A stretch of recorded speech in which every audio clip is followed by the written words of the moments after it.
Mesdames, Messieurs, bonsoir. C'est toujours avec plaisir que nous, à l'Express de Madagascar, nous vous retrouvons tous les soirs, tous les jeudis soirs pour l'émission Salangalang. Aujourd'hui, nous allons parler d'entrepreneurship, d'entrepreneuriat avec la Jeune Chambre internationale Iluniarive à Madagascar. Et pour cette émission, j'ai demandé à Lantour Azafnjamiadan, un journaliste économique à l'Express de Madagascar, pour animer avec moi cette émission. Bonsoir Lint. Bonsoir Lou.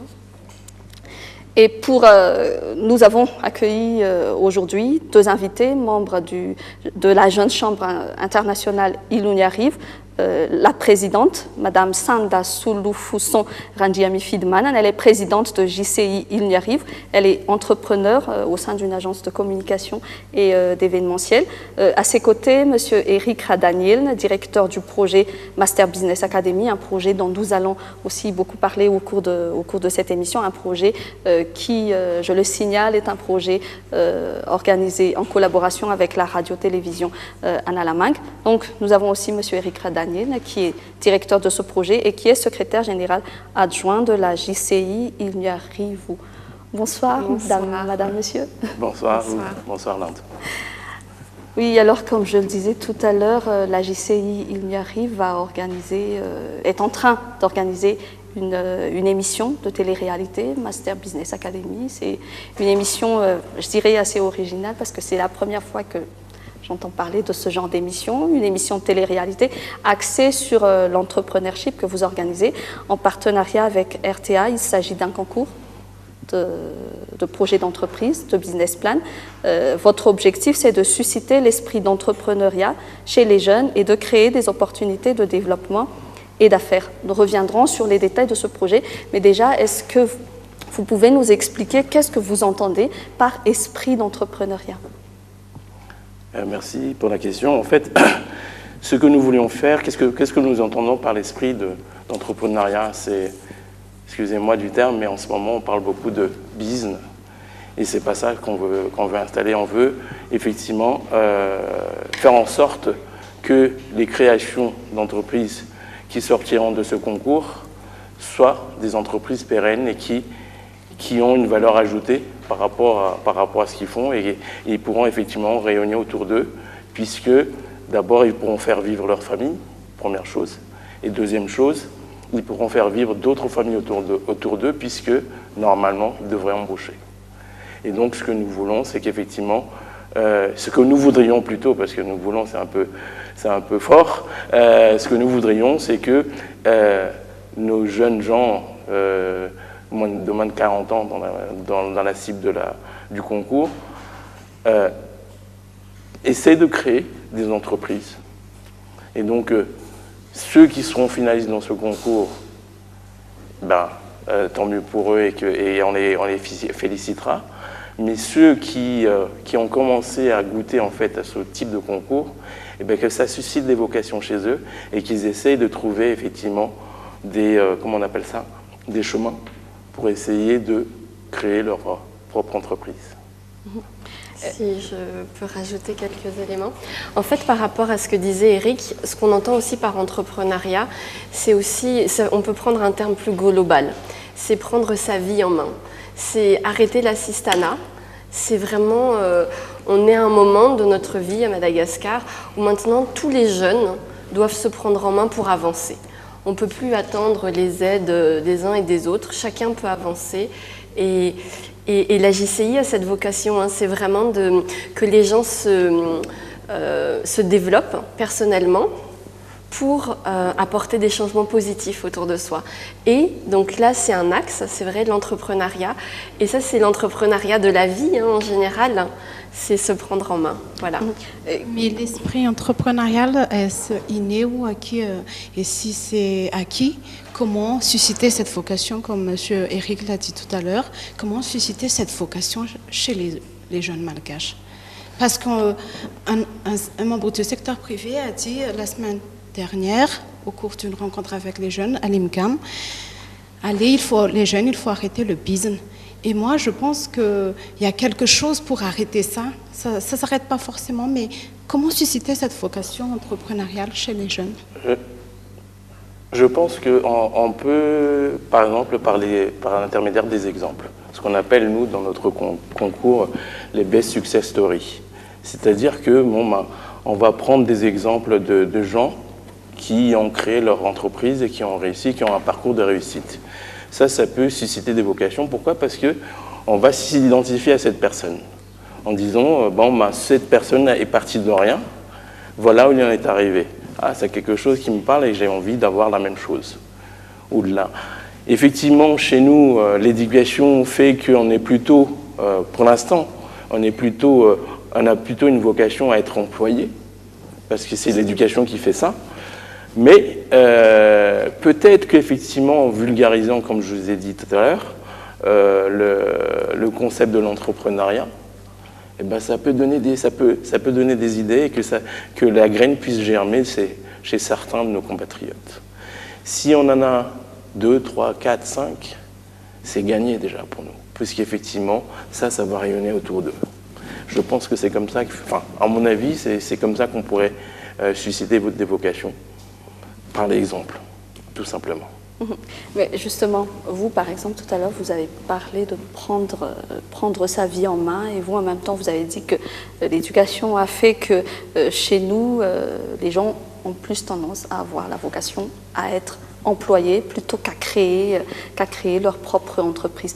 Donc, comment faire en sorte que les jeunes, justement, prennent ce risque de lancer leurs propres affaires tout seuls, sans être assistés, et puis justement prendre les risques d'utiliser l'argent, je ne sais pas, l'argent qu'ils ont, l'épargne qu'ils ont, pour une entreprise, pour une aventure qui ne soit pas justement du business, donc qui leur fait gagner de l'argent très vite, là, mais plutôt quelque chose qui soit justement pérenne.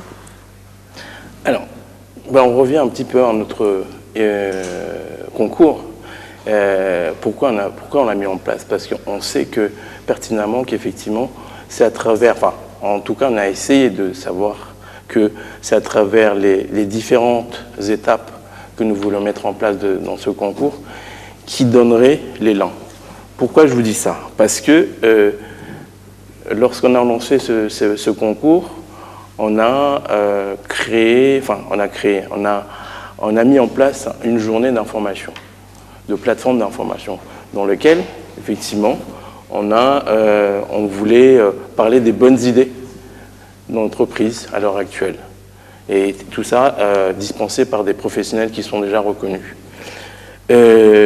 On a également fait appel à des experts comptables pour nous parler d'un business plan. Parce que pour pouvoir créer son entreprise, il faut qu'on mette en place une entreprise pérenne, cela s'entend, qu'on mette en place un business plan. Et donc, c'était une journée, on a appelé ça avec malice le business plan pour les nuls. C'est vraiment histoire de donner l'impulsion. Ensuite, on a présenté à ces jeunes ce qu'on appelle les business angels. C'est quoi? C'est qu'en fait, ce sont des gens qui croient en votre projet et qui décident en fait de vous aider, de vous octroyer de l'argent. Et enfin, comme je vous ai dit tout à l'heure, par l'exemple, on a pris en exemple des jeunes entrepreneurs qui ont réussi ils ont parlé de leur parcours. Et là, il y a eu bien évidemment pendant ces sessions-là des questions qui fusaient de partout. Pourquoi? Parce que les gens sont intéressés, ça leur parle. Ils se disent tiens, s'il y a peut-être quelque chose là à creuser, peut-être que moi aussi quelque part.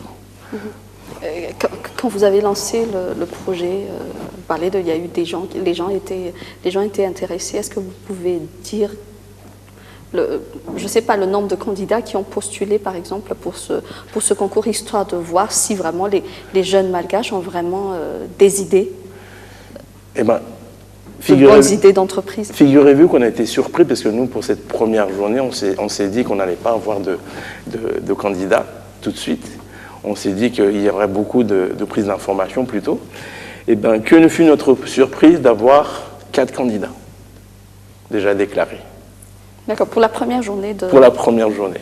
Donc on s'est dit, peut-être qu'on est sur le bon chemin et on va continuer comme ça. Voilà.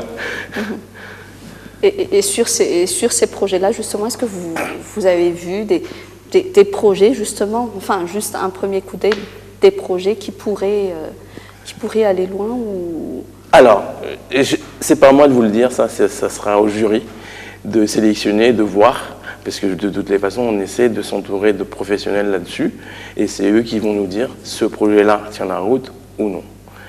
Et à l'heure actuelle, je suis incapable de vous dire de toutes les façons, et je me force à ne pas regarder les projets, parce que justement, on ne peut pas être juge et partie en même temps. Nous, on organise le concours, le jury est là pour corriger et puis sélectionner les dossiers. Je ne sais pas si ça est d'accord avec moi, mais c'est ce qu'on voulait faire. Moi, je voudrais revenir un peu sur le business angel que vous avez évoqué tout à l'heure.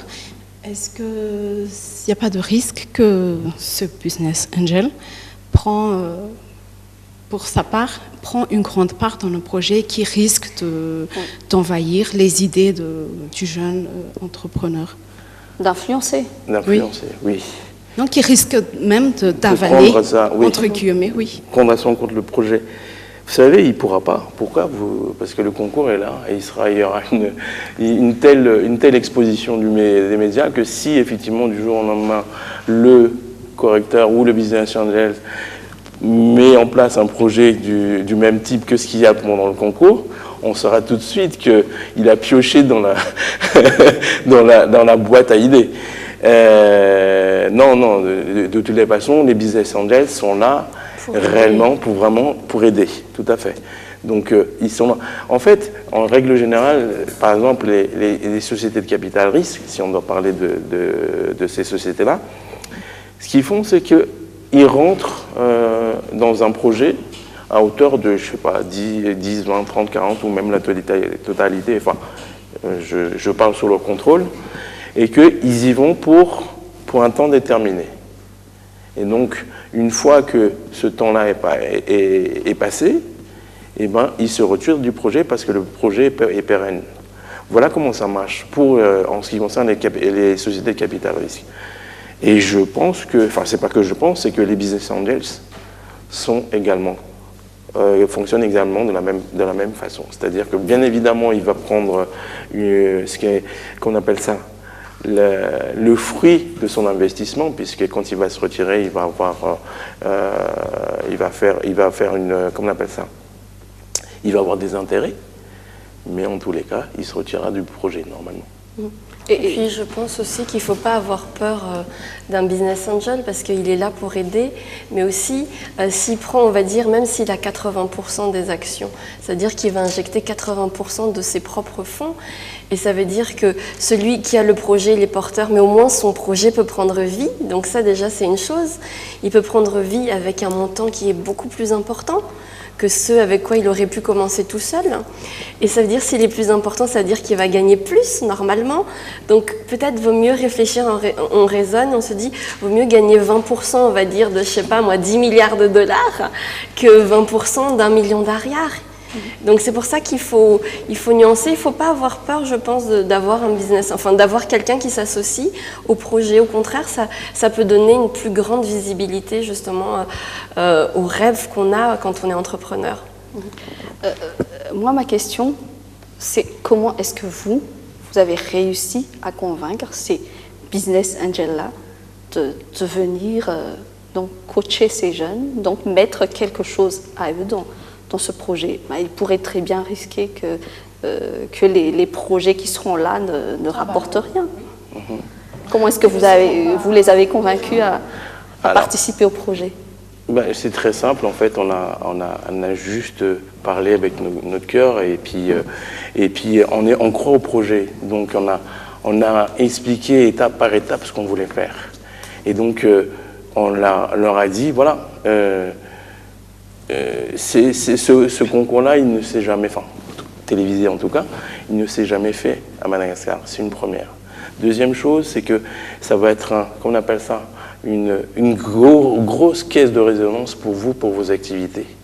Et donc ça intéresse les entreprises, puisqu'avoir une visibilité sur leurs activités, c'est quelque chose qui est demandé, qui est demandé. On leur a expliqué tout simplement, voilà, vous qui cherchez des projets, ne cherchez pas, on vous les amène sur un plateau. Alors, qui ne voudrait pas, bien sûr, on ne les a pas tous convaincus, mais en tout état de cause, quand ils ont lu notre projet, ils étaient positivement acquis par la chose. Et puis, si vous permettez, je continue aussi. On essaie aussi d'être un peu plus global. L'entrepreneuriat, c'est le développement de notre pays. Et donc, c'est plus cette approche où on aide des personnes qui vont contribuer au développement de Madagascar. C'est vraiment dans cette approche aussi. C'est pas, on va dire, on regarde pas juste la petite entreprise, mais on regarde à plus long terme, on va dire. Oui, là, par exemple, c'est dans le cadre d'une émission de télé-réalité. Donc, forcément, comme vous avez dit, ça aura des retombées sur l'image de l'entreprise qui va, je mettrai entre guillemets, qui va sans doute coacher le projet. Mais après, est-ce que vous n'envisagez pas non plus de mettre en place ce système, mettre en place comme un système d'incubation au niveau de la GCI, par exemple, pour permettre justement que les jeunes qui ne participeront peut-être pas à ce concours, mais qui auront envie de lancer une entreprise, donc mettre en contact de jeunes qui ont des idées avec des entreprises qui ont des fonds, qui ont des compétences. Alors là-dessus, le but, effectivement, c'est une première. C'est la première édition. Vous avez bien entendu, c'est la première édition. Donc, ce qu'on voudrait, nous, c'est qu'effectivement, qu'il y ait une deuxième édition, une troisième, une quatrième, voilà. etc., etc. Et ça, effectivement, c'est le galop d'essai.